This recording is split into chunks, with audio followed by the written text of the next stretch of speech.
hello, welcome back everybody, and we're back with you looking at the 23rd to the 30th of April. We're recording just actually as the sun's about to enter Taurus, so this is a lovely time. We've got Venus is moving direct, Mercury is out of his shadow, so things are looking better. We've got smiles on our faces. So I'm here with my good friend Shawna from Smart Astro, and you can reach her smartastro@gmail.com. And I'm Sonia from Celestia Astrology. Thank you so much for joining us. Please do, if you're enjoying this, remember to like, subscribe, comment, all the things. And hopefully we'll come up this week with a word of the week and an emoji for you to share with us if you're enjoying it. So here is our rundown of the whole month. So we're looking from the 23rd. We've got the Sun squaring Pluto in Aquarius. We've got Venus conjunct Saturn, new moon in Taurus, and Venus entering Aries. And yeah, the Sun squaring Pluto happening just before Venus conjunct Saturn. So choosing three, I chose the Venus conjunct Saturn as it's the last of three, bringing some real structure and seriousness to our relationships. And also because we've had three of these, but this is the last one. And also because of this lovely degree here, this being Venus's exaltation degree, and the last time that these two are going to meet in Pisces for a while. That's important because Pisces is Venus's sign of exaltations. So with Saturn being the greater malefic and Venus being the lesser benefic, is giving her a lot more say in the matter, that she's in the place of her exaltation. And I think when they move on to meet in Aries, that's going to be a different experience because neither of them did well in Aries. So we may notice those conjunctions taking on a different kind of flavour. Then we've got this lovely new moon in Taurus. And again, that's interesting, possibly linked in with eclipses as well. We've had Venusian eclipses with the Libra. We're moving out of the Libra Aries eclipses. So there's like a Venusian hangover quality. And it's the first new moon since the eclipses as well, since the eclipse season that we just closed out, the Pisces Virgo ones that ended with a new moon in Aries. So this new moon is bringing us into totally closing out that eclipse series and starting something new in this earthy Venusian place of Taurus. And then, of course, Venus decides to leave her exaltation. So it's nice that she's there. For the new moon in Taurus, she's in her exaltation and she's got a sextile to the place, to the new moon that she's ruling. And then just a few days after, she leaves into that place where she's not so well dignified, into Aries, where she's got to fight a little bit harder. She's taking on this martial quality. It's the place where Mars is ruling. So she's got to like get her Boudica on. Boudica was the Celtic queen who fought the Romans in England. So she became this warrior queen. And that's kind of how I see Venus in Aries, is what is she fighting for here? Are the questions that I kind of ask. Venus, Venus, Venus. Gosh, I feel like we've had so much Venus over the last few weeks and we're rounding out and now she's going to move into that, spicy fire sign. Maybe it'll dry some things up. I don't know. The third pass of Venus and Saturn could be, let's see, last time our word was bittersweet, right? Surrender was last week. Yes, that's right. But the week before was bittersweet. So we're getting another pass of that. Maybe it's going to feel a bit more refreshing or stabilized. Saturn does like to bring that stability to things. So hopefully on this third pass, Venus is moving forward and we're gonna feel some of that. But yeah, just Venusian all the way around, isn't it? It really is, and with the sun in Taurus as well, that kind of really lights up those themes for us of the Venusian place. So if we go to that first chart, Venus, Saturn, so we've become very familiar with it and I've got the dates that we can go to. But if we just look at this chart first, we've got Venus and Saturn together at 27 degrees. And I really like that because that's her exaltation degree. So she's really in her power here. So if Saturn's like trying to be controlled, it's kind of like that argument. If you've got a man who's wanting to exercise his control, but the woman, she's in her power. She knows what she wants to say and she's able to say it. And he's going to have to sit down and listen this time. He's going to have to say sorry.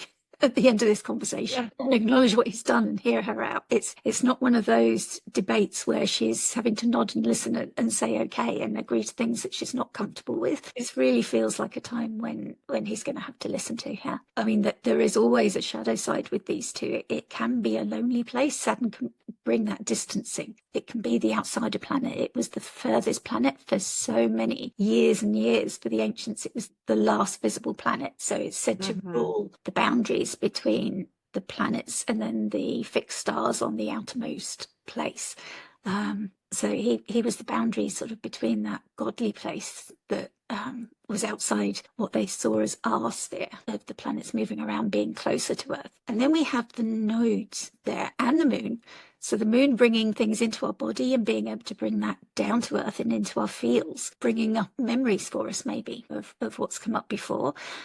But the node also, like our teacher Adam Enenbus described it as a hungry ghost. It's the head of the dragon, but it doesn't have a body. So it never knows when it's had enough. So it wants more, more, more. Keep eating, but the stomach can never tell it when it's had enough. So there's this karmic element of putting us back on a path where we need to be. These Pisces eclipses are looking at where in Pisces do we need to be? Where have we maybe strayed from our path? And where planets are conjunct and close to the nodes, even if it's not an eclipse, it's kind of echoes of an eclipse, it feels like, especially with the moon there as well. It's kind of like that conjunction is like bringing through what a Pisces eclipse was wanting for you, and what Saturn and Venus can contribute to helping you get on that path. You know, how can they work towards helping you achieve those goals or helping you walk that path that you're meant to be walking? That's how it kind of feels to me. So in terms of the archetype, we've spoken so many times, I've brought up the Jane Eyre archetype of that love that's harder, that just is harder. It's not this easy path of love. It's difficult, and Saturn is the lord of time. So it's about things that take time to mature, things that are going to be challenging, that you're going to have to work for. And that's work for both parties. It's not just one. Venus wants things to be pleasant and easy. Saturn is always looking at where's the work and bringing us work and difficulty. I know Adam recently referred to it as like the fine wines that need to be matured and need time. But you don't just leave them and forget them. They need turning, and quite often they need to be kept at a certain temperature. So there's a lot of work that goes into keeping them, you know, so that they come to that year when they're going to be good and to be enjoyed at the right taste. So you can't just stick them in the cellar and prop them upright and forget about them and let them gather dust. You've got to keep them lying at a certain angle, or, you know, everything that wine needs has to be just so that it matures in the right way. And it's that same thing, that tendering and nurturing all that time to bring something to ripen just how it's meant to be, and constantly giving it that little bit of care and attention all the way. So I think that was what was coming up for me looking at this chart. But it's just nice that the sun there in Taurus, as we said, has this sextile. So that's kind of supporting from Venus's domain, Venus's temple here. But we've also got the sun co-present with Uranus that can bring disruptions, can also be the great awakener and bring insights. So that's like within warp of this conjunction, within 2 degrees of this conjunction, and Venus is applying to move closer. So I feel that Uranus maybe has something to say here too. So there might be unexpected things. You might think that it's going one way, and then Uranus says, actually, we can move this a different way, and something unexpected happens. So watch out for that as well. And in terms of who it's affecting, it's certainly the mutable signs. So that's Pisces, Gemini, Virgo, and Sagittarius. And we've got this square as well from Jupiter. Jupiter rules Pisces. So we've also got Jupiter coming in. Jupiter's sort of close with the moon, I suppose, because the moon has this wider range of effect. So the moon and Jupiter could be bringing data and information in from curious Mercury there. Mercury can't see what's going on, but Mercury can see Jupiter. And they could both be bringing that information through that can maybe give you more data about what's going on. And then the moon is translating that through to us on Earth. You know, you mentioned Adam talking about a fine wine and how that has to be turned and cared for at the same time. And it made me think of like a sculptor. Yes. Also, you know, takes probably what feels like forever for a sculptor to get what's in their mind out into real tangible form, but to create like timeless beauty. That's, that feels very Venus Saturn to me. But when you add in the node and when you add in the moon, if you're talking about relationships between people, can that bring up like maybe love with walls, or a fear of vulnerability, but maybe you're still taking the leap even if you're scared, or maybe it's the butterflies in the stomach kind of feeling too, especially when you throw in that sextile to Uranus. I feel like maybe that's, we're going to go, first date is cliff diving or something, but you build that the trust that's needed for something like that. Maybe it happens quickly. Maybe it feels like you've known the person forever. Like something only lifetimes worth of feel, but also in an instant. That could be. You know what I mean? I don't know. Yes, that bolt of lightning, that sudden. Yeah. There's that lightning bolt, but it's like if it's with a person, you've known them forever. Something will respond to you in a certain way, and you just suddenly see them with whole new eyes. And that doesn't have to be like a new person. I'm thinking about my husband. It's like all of a sudden there's one thing that happens that just kind of renews and reminds and brings nostalgia and, like that kind of thing too. Yeah. I think that's very plausible. Yeah, that's nice. That's really nice. And I've got the graphic from AstroSeek here. So they met in 2024, and that was in the early degrees of Pisces. That's the conjunction there at 12 degrees of Pisces, and just one meeting. And then in 2025, we see they had 3 meetings. They met in January the 19th at 16 degrees. Then they met again April the 7th, and that was at 25 degrees, but Venus was retrograde then. So for us, it's kind of like that was a review. So we had that 16-degree meeting, and then she'd gone past that 25 degrees, and then she returned back like she'd forgotten something, or there was something that had to be redone and renewed and reflected on. And now she's at 27 and she's direct. So she's been over that 25 degrees 3 times now. And now this is the 3rd time as well at 27. And this is like the final meeting. It's like really tying everything up in a bow. That sense of finality, and what have we maybe learned from the Venus retrograde that Saturn can help us now build into something a bit more solid. Saturn always wants to build something and learn as well from our experiences and put those lessons to work. What did we learn from the Venus retrograde, if anything? It's kind of asking us to reflect on that and see if we can use that in any way to learn something or build on it. And I feel like that's what that meeting might be about. And then we can see next year in 2026, they're going to meet again. And that's going to be at 2 degrees of Aries. So yeah, they'll both have moved into a place where they're both not feeling as dignified. Saturn will be in a worse place really than Venus, but neither of them are Venus won't be as dignified as she is where she's at her exaltation degree now for this final meeting. So I just feel like Venus has the upper hand with Saturn.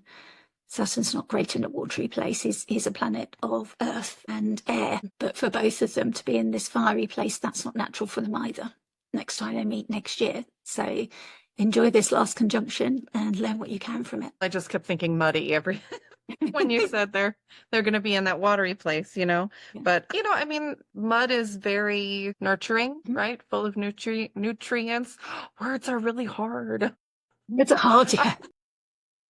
Words are hard, but when we're talking about Venus Saturn, I'm thinking about was it Pygmalion, the sculptor, and who created a statue?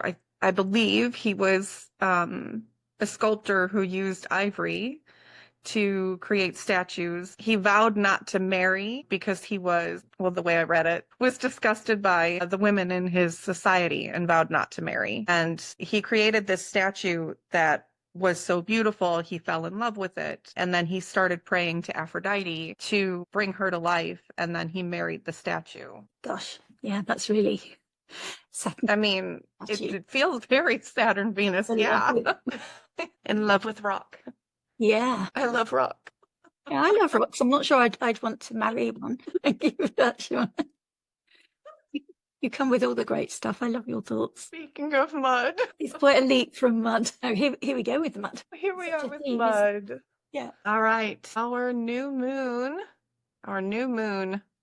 in Taurus. Our moon is exalted in Taurus.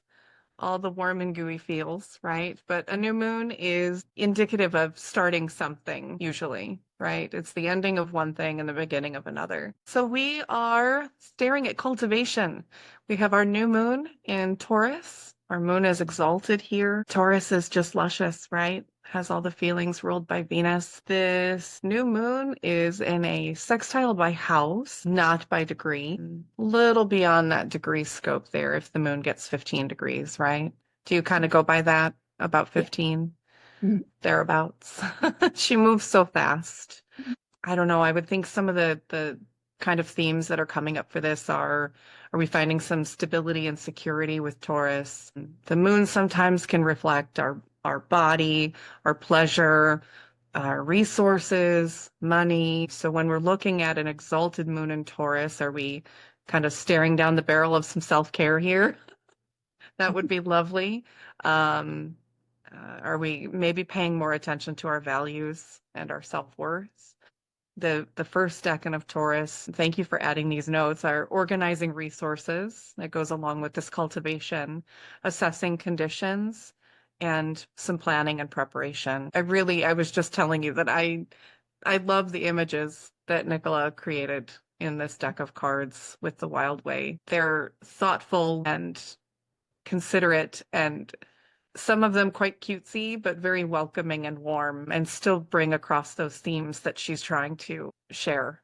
Yeah. Yeah, because you see this mole, and he's emerged from his tunnel, and he's just in this field. I mean, we were talking about mud for the Venus Saturn, and here's all this mud that he's like brought up from the underworld, sort of from below, and the story that comes with it. And we see this mole's emerged, and we were just saying, has he got a hat on? Or we can see that he's got glasses, and he's got like this key on his head. And the story that goes with this is that he knows that the key to good cultivation is thoughtful planning and thorough preparation. And he thinks through all eventualities ahead of time. And he knows that by doing this, unnecessary worry can be alleviated and bountiful results are more likely. So he organises his resources carefully, and he knows then that abundance may flow in times of scarcity. So he's asking you, what do you need to do now to ensure that pleasures are always within your reach, while ensuring that fears of a scarce future do not come to pass? And that's kind of making me think of like delayed gratification, like that thing of like doing the work now, but knowing that the rewards are going to come later. It's kind of continuing that Venus-Saturn thing, that fine line. It's that same thing, isn't it? Doing the work now, but the reward will come later. Yeah. And all this thing of organising your resources as well, and assessing the conditions carefully, the same analogy of like checking the temperatures or what condition for the mole, what condition he's checking, like, okay, he knows it's spring because the daffodils are there, and the meadow is lush and green, so it's not winter when everything's cold, so he's safe to emerge now above ground, but maybe he's been hibernating underground for the winter. So it's, I don't know if this is his first emergence, but maybe it is. I don't know a lot about the life of moles, but I know they're mainly underground tunnels, aren't they? They're sort of planning that. And I've got like Kira Ryberg calls this decan planning, and Austin Coppock calls it the plough. And I know that a lot of what he spoke about was about this thing of like how you divide your fields, because like in agriculture, which a lot of Taurus is about, you would allow a field to go fallow every couple of years, and then fields would be divided up, and they would put hedgerows in or whatever, because they would need those divides as well. The water's got to run off. You can't just sow every field, because the earth needs to replenish as well. So it is about that degree of planning, that before you go out there and till the land, and even when the plough goes through the land, it's kind of turning up everything in the way that the nodes do, almost like churning everything up. What was under the earth suddenly becomes visible again, and that's kind of what the plough does. It's turning everything over, like what's under that earth, what's going to be revealed when you turn that earth over, like I mean, as a child, you might have buried treasure. Like, what would you find? And seeking that treasure. It's like all those thoughts comes to me. And the other thing was, it's like we've broken this '09 spell that we had with all of the moons that ran from, I think it was like the autumn of 2024. But we're still within this first decan. So it hasn't totally, although it's moved slightly to '07, we're still in this first decan. So we've still got that theme of a first decan new moon. And yeah, you've run through the aspects, but also there's this square to Mars. It's 3. It's within 3, yeah. Yeah. It's really close. Yeah, it's flowing forth, thankfully. So the difficulty has probably come just before, while the moon was balsamic and releasing it would probably have been when that experience would have been most intense. And then the new moon is kind of just renewing that experience of whatever that, and we mustn't forget that Mars and Pluto is still opposite. They're still in that, locked in that relationship of that opposition. So like this is bringing a T-square in. So that's a lot. Usually pretty tense, yeah. Yeah, bringing deep words in. Yeah, that balsamic moon has that superior square to Mars, though, at least. So it almost feels like having made a decision that's uncomfortable at the time, but maybe necessary. Like, again, back to the planning. Yeah. Right? Setting goals and looking ahead. Because, of course, Pluto is the lord of the underworld. So that churning up what's under the earth, that's kind of what Pluto's doing, communicating that to the moon. And then the moon taking it to Mars in Leo. And that Mars in Leo significations being about like our courage and our assertion and keeping authenticity and like bringing possibly conflict with that. You know, is there conflict between what we believe in and our values and how we shine? And that's really being revealed to us. And then a new moon, you know, is there a new way that you're being asked to show up? You know, is there something that's been unearthed that's asking you to show up in a new way? Possibly. And is there some tension with that you're feeling? That's possible. And maybe that's come, that sextile, that whole sign sextile from Saturn and Venus as well, what we were talking about before, that they're looking at with that karmic place of the nodes, that they've been putting you on a slightly different path. Maybe that's all tied in with that story as well. And this new moon being that opportunity in this steady place of Taurus. This is a fixed sign, it's sustaining. So what's being created in Aries by, we've got Mercury is direct now and out. So that's affecting our thoughts and what we're believing, but it's in a Mars sign. So we've got Mars there is ruling what Mercury's doing. Neptune is possibly confusing it, but maybe informing it with our dreams. You know, there's some spice there in our dreams, some fire, some impetus to act that's coming through, maybe in a spiritual way, or it could just be dissolving the boundaries, things that you thought you couldn't do before, and you're now thinking, well, why not? I can do this. Those self-imposed boundaries, yeah. Yeah. Or self-limiting boundaries, for sure. So maybe it's just now time to say, yeah, I'm going to do this. Why not? So it could be a great time to do that, particularly if you've got those placements in the early degrees of fixed signs. So that's Taurus, Leo, Scorpio, and Aquarius. And especially because this opposition is hitting those fixed signs as well.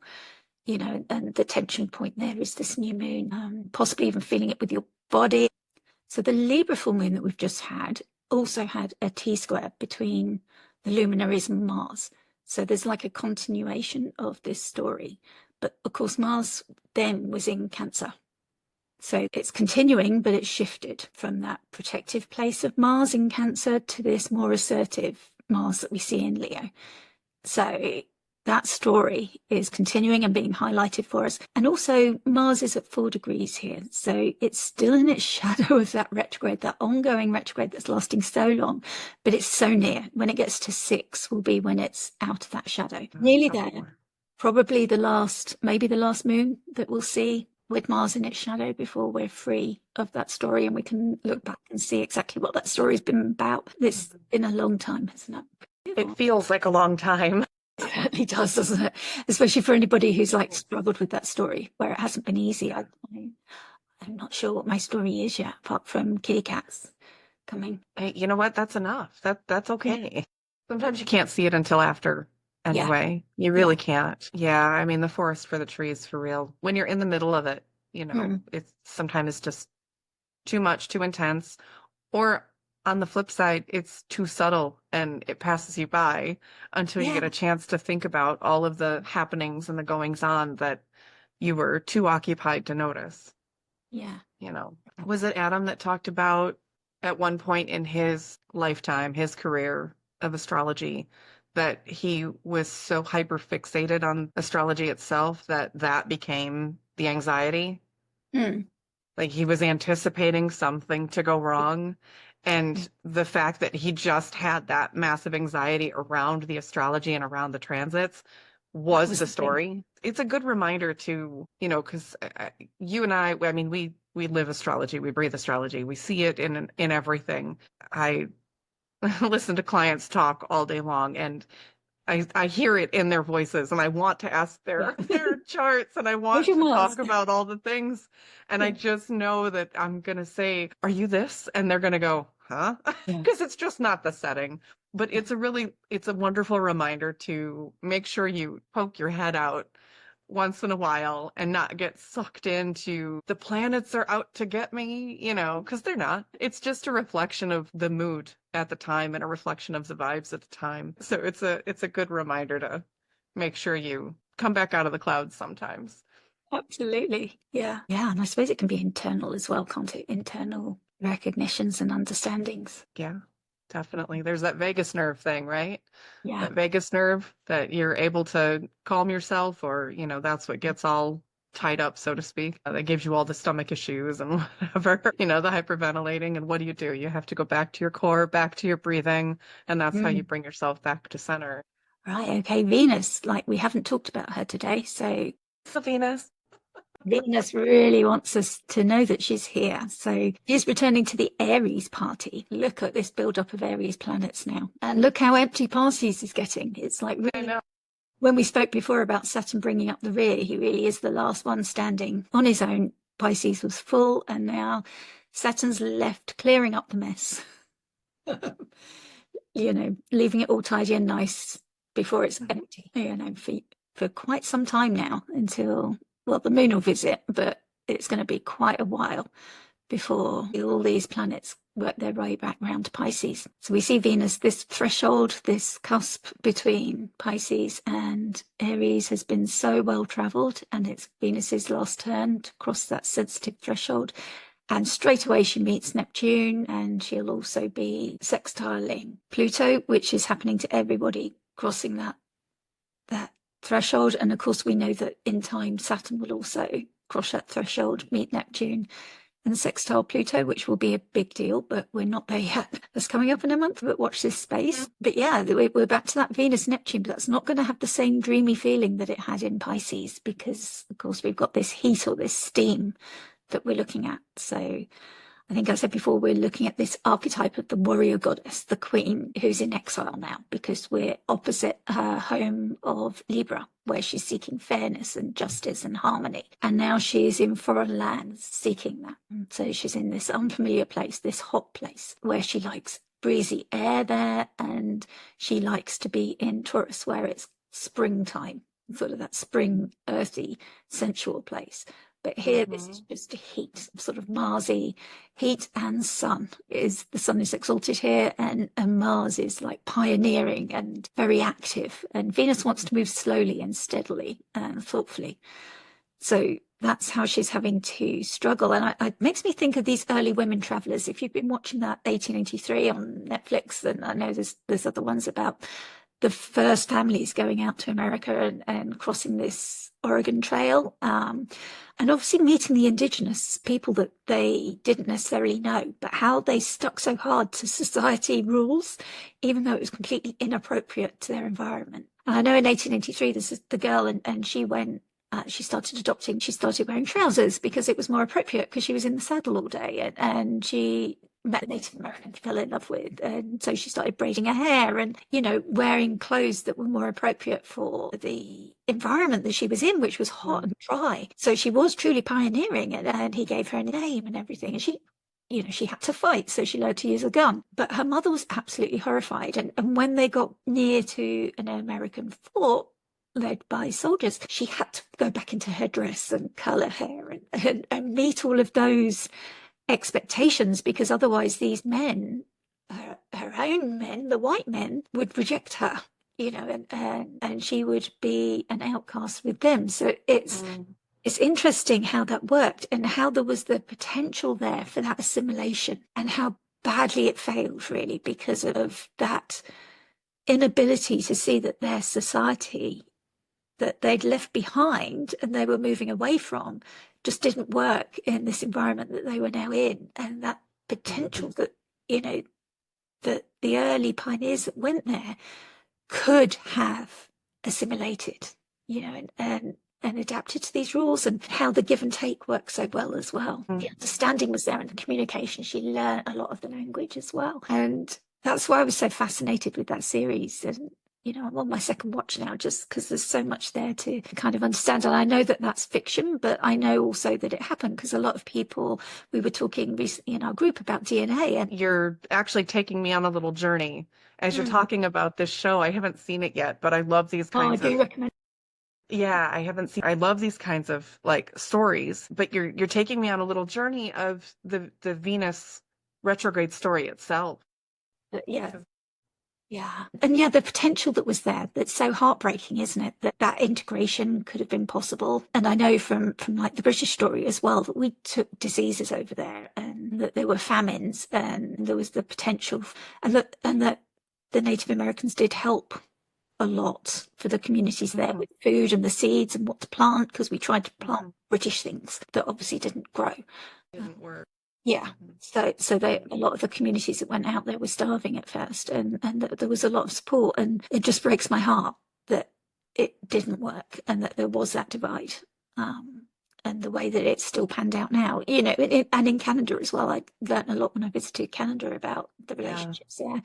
And I hope that reparations are made in the proper way, you know, because there's a lot of those stories in the States. We don't hear a lot about the Canadian stories, but just researching my own family history, it seems that a lot of my ancestors came through Canada from the Norwegian area, Sweden, so up that way through Canada, and then down through the east coast of the US. I don't have full details of that, but you know, it makes me interested in understanding those timelines a lot better. I think it knowing where you're going as an individual, as a family, and as a society really is rooted in knowing where you've been. Yeah. And, you know, as you were talking about that show, I really, really love history. And I really fully believe that understanding the past gives you insight to the future. And looking at those relationships through that lens offers kind of a fun little visual, so to speak, mentally visual image of Venus in the retrograde. So that first conjunction with Saturn, the retrograde hitting Saturn again, you were talking about, you know, the woman having to adapt and then falling in love with the outsider from her perspective, right? When really she was the outsider in that situation, and she adapted to the culture around her in order to participate in an everyday life with them. And then when she was joined up with her family of origin again, she had to revert back. And it really beautifully talks about that Venus Saturn story in a lovely, lovely way. I really like that. Thank you so much for sharing that. I'm glad it sort of came through like that. It really did. Yeah, you know, it's like society, and like Adam says, society, but those expectations. Society.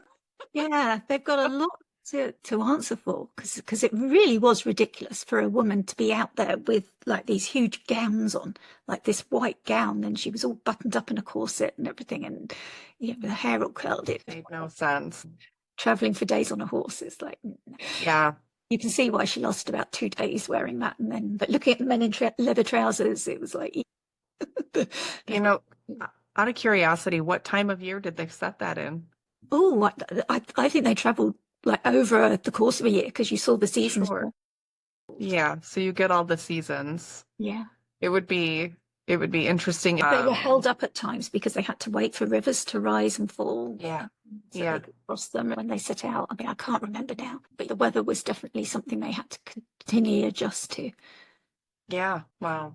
Yeah, there was bandits and threats like on all sides. There was, friendly territory to pass through and unfriendly territory and hostile landscape as well as easier landscape to traverse. It's like quite something to watch. It's quite an emotional journey to see what they went through and to just understand the nature of what makes somebody do that, to take on that risk of the journey. And I suppose when they start out, they're quite naive as to what's actually involved. And then once you're on that journey, there's no going back. Yeah. Which is kind of like the Aries experience, isn't it? You kind of It is. Yeah. where you're going. But then once you've started, you're kind of on it. You've just got cardinal sign, initiation, impulse, independence. Just that whole learning and probably the experience of going all the way around the zodiac, just experiencing all the ups and downs and ending up in the mud. There's a romanticism about it, though, too. Yeah, certainly.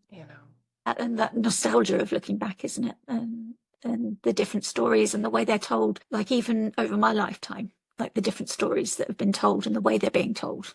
And it feels like they're giving a more honest look now. They were quite cutesy and sweet when I was growing up, and I think now they're being told more honestly about the dilemmas and experiences, the people whose lands were being travelled into and the people who were travelling and trying to settle and make new communities, and the negotiations and the experiences, because you see how the family gained their land as well, and that was a negotiation, and they were told they'd have to give it back in 10 generations. And of course the Up to Date series is all about that it being taken back by the Native Americans. Sounds so interesting.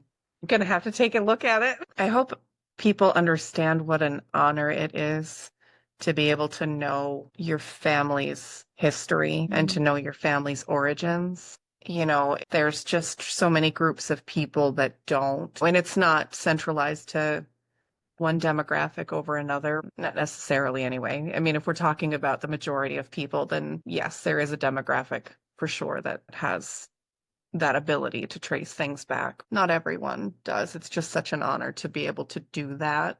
No, you're totally right. I mean, like my grandma in Ireland, she didn't know what year she was born. She had her birth certificate, but there was always this debate about whether she was a year older or a year younger than my granddad. Yeah.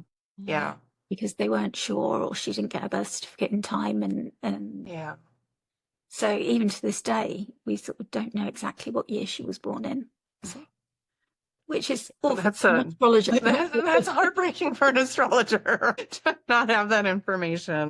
Yes, it's like the record keeping just wasn't like. It really wasn't. I mean, for the general populace, it wasn't. The record keeping wasn't a thing. But, the last several generations at least, it's been, much more cared for than it was previously. But even in the last several generations, there's still so many people that just don't have the access because it wasn't there.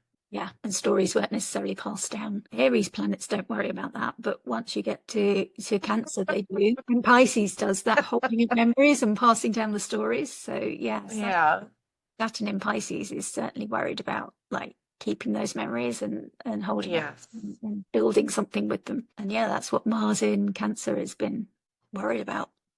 Protecting them, whether it's those records or searching them out. So it's all linked to the stories that we're working through. It really is.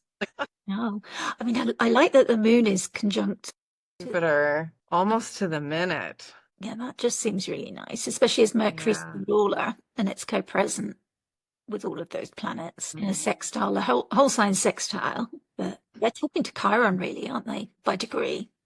Yeah.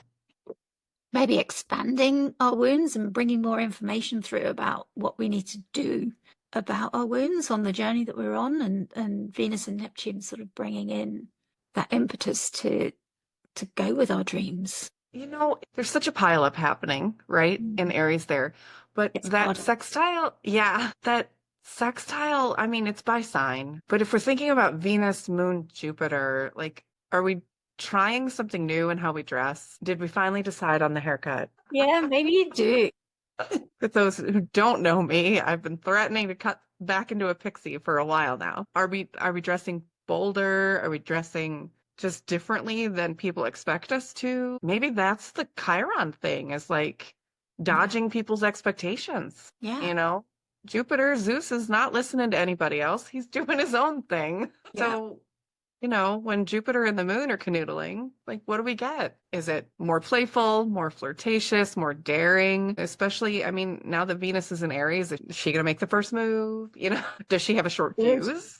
Yeah. Do we have that? Do we have too much me first energy? Hmm. That could definitely be Jupiterian, cutting the line kind of thing. So I think about all that data and that social media and the curiosity and the charisma, the moon being our feelings and our emotions, and Jupiter just more, and maybe getting overwhelmed with it. And Chiron being where we've been wounded, but the potential for healing. And it's like, do we finally say enough, and delete some social media accounts and just, it's like I've been off Twitter, but I haven't deleted the account yet. Twitter. Oh, let's hope we don't see another Astro Twitter beef, because those get wild. They really do. Yeah, maybe Twitter arguments, but Twitter spats. Did we look at decans on these guys? Oh, First decan of Aries is the Two of Wands. yeah. Last decan of Gemini. What's the last decan of Gemini? Ten of Swords. Oh, hey. There you go. That is why. Woo! Yeah, go for it. So those are some, the pioneer. Well, it's like the beginning and the end, in a sense, right? Yeah. It's the Ten of Swords is just finality. The tens are the end of the end, and the potential to start again. So that almost just kind of bookends that little quadrant of our chart there. The other thing, if we're thinking of along the lines of tarot, we've got maybe the Lovers and the Emperor, kind of like pleasure meets autonomy. Like, how can you take back control of your own pleasure, whatever sense that means to you? If that's, finding extra time in your week to read a book versus, putting your feet in the grass versus a long soak in a bubble bath. I feel like there's that nice potential now that Venus hits Aries and joins up with the rest of the crew that's there. Yeah. Finding a way to nurture that Chiron. Yeah, it's quite significant, because in terms of like that party, you've got Mercury will be the fastest planet. So Mercury will be out to Taurus first, then Venus getting past, and all that happening before Saturn joins. So it'll be interesting to see that Aries will look different by the time that Saturn gets there. Yeah, of course, that will be coming. Do you know those machines that they have at like fairs and things where you walk in and they blow the money around? Oh yeah. But the party in Aries right now is the hot air that's blowing all the money around you right now. Yes. And then by the time Saturn gets there and hits the off switch, everything falls to the ground. And what you have left in your hands is what you get. That's it. And the fun stops. Aries. That's the lasting effect, Yeah, it really does feel like that, doesn't it? We've got Venus will be a morning star when she emerges, and that is also very yang. So Venus is in this yang place, and of course we think of her as a feminine kind of energy. So that's another reason why she's uncomfortable. But with the yang energy, it's very expressive and outwards and action taking. She's being forced to take action just by dint of being in Aries, but also as a morning star, she's going to be looking to take action as well. So the Venusian topics are going to step up, I suppose, and then she still will be a morning star by the time she gets to Taurus. But she'll have sped up a little bit by then. Sun would be in Gemini by the time that she reaches Taurus. Yeah, she'll be about 14 degrees of Aries then when the sun hits Gemini. Okay, that wasn't right. Yeah, no, you were right. Follow those instincts. Yeah, so yeah, she'll still be a morning star when she gets to Taurus. Okay, so that concludes our week, and I will be back next week. I mean, thank you so much for Shawna for joining us for the whole of April. We've so appreciated you being here and bringing so much fun to our discussion. Thanks for having me. So you can find Shawna again at smartastro@gmail.com. And I'll be back next week with Mandy Ray from Static Astrology, and we'll be looking at the 30th of April to the 7th of May as we move into a new month, new astrology. And we'll be bringing the overview of May with that. And again, if you've enjoyed this, please do remember to like, subscribe, comment. And Shawna, before you go, did we have a word of the week? Timeless. Yeah, word of the week. So maybe a clock emoji would be great. Perfect. you're experiencing this week as timeless, please do add a clock emoji if you're enjoying this week and if you've had Venusian experiences. We'll say goodbye. Thank you so Feeling much, dark. Shawna, and thank you for joining us. Bye.